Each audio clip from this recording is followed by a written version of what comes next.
Happy Friday, everyone. James Hancock here, back to review episode 3 of season 2 of Star Trek Discovery, an episode called Point of Light. So I've had a chance to sleep on this. Last night I was a little riled up after watching this episode, and I'm glad I gave myself a chance to exhale before indulging in a rant about this show. I try, but I don't always succeed to be fair with the show, and when I'm critical, I try to be as specific as possible. If you're skeptical of my intentions, check out some of my reviews of the Mirror Mirror episodes from the latter part of season 1, where I gave several episodes favorable reviews, or even more recently, my moderately favorable review of the last episode. But more importantly, I'm fully aware that many iterations of Star Trek, or just shows in general, struggle to find their footing until they have 1 or 2 seasons under their belt. Perfect example is season 2 of The Orville, which has been far stronger than the first season. But with all that in mind, last night's episode, Point of Light, it kind of broke me, and I imagine even some of the most ardent defenders of this show are going to struggle speaking up on its behalf. This is probably the worst episode of Star Trek I've ever seen, or at least the worst that I can remember off the top of my head. But the sad reality right now is that no matter how unpopular this show might become, CBS kind of has no choice but to put all of their weight behind it, because they have no other show right now that can function as the main draw or kind of flagship show to attract new subscribers to their platform. Coming up on April 1st, however, they're going to be launching a new Twilight Zone show with Jordan Peele as the host and narrator, and fingers crossed, if that show's a success, perhaps CBS will look to that show as their new flagship and might just be willing to let Discovery fade into obscurity. Most Star Trek fans would most likely be completely thrilled, and if none of us ever talks or thinks about this show ever again, it's kind of like it never happened. But most likely that's wishful thinking on my part, so all I'll say is Season 4 of The Expanse can't arrive soon enough. What's ironic about this complete train wreck of an episode is that it shows many clear signs that they're trying to pivot to address the complaints of fans. Klingons now magically have giant mops of hair like an 80s hairband because apparently they only cut it during wartime. That doesn't help the fact that so many of them still speak like they have like a pound of like peanut butter and prosthetics inside their mouths, interfering with their ability to talk. It's like, it's like, just get everything out of the way of their tongue and they'll be able to enunciate their words. Also, what's the deal with the size of their heads? Some of them are just ridiculous at this point, but this episode just feels scattered, almost amateur in its execution as it shifted back and forth between 3 different subplots. I kind of had modest to high hopes going into it because the director Olatunde Osunsanmi, I hope I'm saying that correctly, he was the director of Calypso, the best of the 4 short treks in my opinion. Admittedly, that's not the world's biggest compliment, but he does have a ton of directing credits on shows like Gotham. Irrespective of who is behind the camera, in the end what matters is what makes it onto the screen. And from whatever technical or story-based perspective you look at this episode, it is a complete, total misfire. We have Tilly's ongoing struggles with her imaginary friend, easily my least favorite subplot introduced in either season of Star Trek Discovery. We also have Spock's mother Amanda coming on board for what is essentially an episode of Grey's Anatomy with a discussion about Spock's whereabouts and how to help him.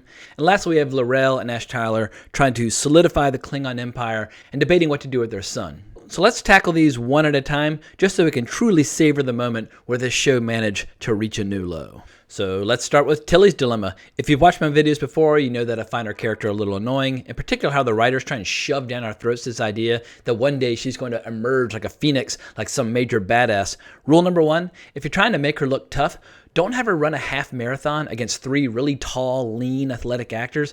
From the way she swings her arms horizontally in front of her body, clearly Tilly's not an athlete and has probably never run in her life. And that's fine. We all have our areas of expertise. We're all good at different things. But when she suddenly bursts ahead to win the race, I just started laughing in resignation. I think even the other actors in the scene were a little visibly annoyed, but Tilly's imaginary ghost friend continues to shriek at her throughout the episode, severely jeopardizing Tilly's training, until finally Burnham and Stamets get involved and realize that Tilly's special buddy is actually a fungal parasite. Stamets sucks it out, and it proceeds to fly around the room like Slimer from Ghostbusters, to be continued. So the second big subplot involves the arrival of Burnham and Spock's mother Amanda, who needs help looking for Spock. I don't know what was wrong, and maybe actresses Mia Kirshner and Sonequa Martin Green were just having an off day, but their scenes together just felt amateur, like a generic daytime soap opera. They kept trying to capture some sort of emotion, and it just felt ham-fisted and overwrought. As it turns out, Amanda has a stolen data tape that she needs help decrypting. Pike initially is a little reluctant, but finally he agrees to help, in particular when he hears that allegedly Spock killed 3 people escaping from wherever he was being treated, something that Pike refuses to believe. But once they listen to the tape, we hear what might be the lamest line of dialogue in the history of Star Trek. And there are probably a lot of lines out there that would be strong competitors, but we learn that Spock suffers from, quote, extreme empathy deficits, unquote. First of all, this sounds like something a college student who takes themselves way too seriously would write in an effort to impress their teacher for an easy A. But as far as I'm concerned, it's further evidence that this show will always put ideology before aesthetics and storytelling. This show is clearly being driven by a really clumsy agenda fueled by Twitter hashtags rather than an earnest desire to write great stories. And I'm all for fantasy and sci-fi stories having applicability and parallels that reflect and comment on society, but that line, it just reeks of propaganda. And to make matters even worse, the writer responsible, Andrew Colville, he also wrote next week's episode, so now you've got that to look forward to. But just to sum up this storyline, Spock's mother describes how Spock had been seeing the Red Angel his entire life.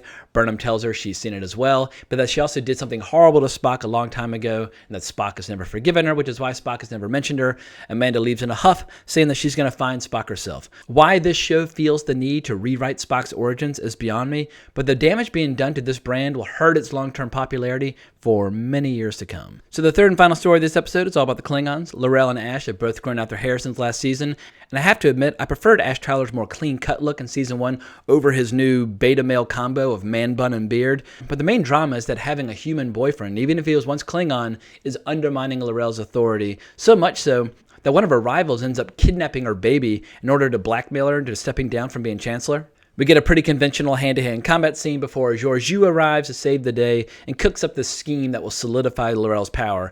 L'Rell tells all the major Klingon houses that her rival gave his life trying to save her son from Ash, who is a traitor. She drops Ash and her son's head down into flames in dramatic fashion, and then tells the Klingons that her new title is going to be Mother, and they all roar in approval. The scene was so limp and so unemotional and so stupid that the less said about it, the better. But as we come to learn, Georgiou wants to recruit Ash for her ship, which is part of Section 31. They drop off Ash's baby to become a monk and head off to have adventures together, presumably in the Section 31 show that Alex Kurtzman has already announced. Whatever. I hope that show doesn't happen, but at this point, CBS and Bad Robot almost seem determined to sow the fields with salt, so that Star Trek Never Again will be a valuable commodity. So in the teaser for the next episode, we see that Saru contracts a fatal disease, but that Rebecca Romaine will finally be joining the cast. I absolutely love and adore her, so who knows, maybe some new blood is precisely what this show needs. But these are not the kind of videos that I like to make. I much prefer to indulge in over-caffeinated rants about how much I love something, where I get to wave my hands around and act like a spaz. But honestly, there was not a single redeeming quality in tonight's episode that I can call attention to, apart from how it made a great episode of The Orville all the more enjoyable by comparison. There's been no concrete news yet about CBS giving a green light to Season 3, but as I mentioned before, CBS might not have any other choice, unless they have some more secret weapons like the Twilight Zone in their back pocket, ready to take STD's place. So I think I've shared enough negativity at this point. The weekend's about to get started. I'm ready to get into a more positive headspace.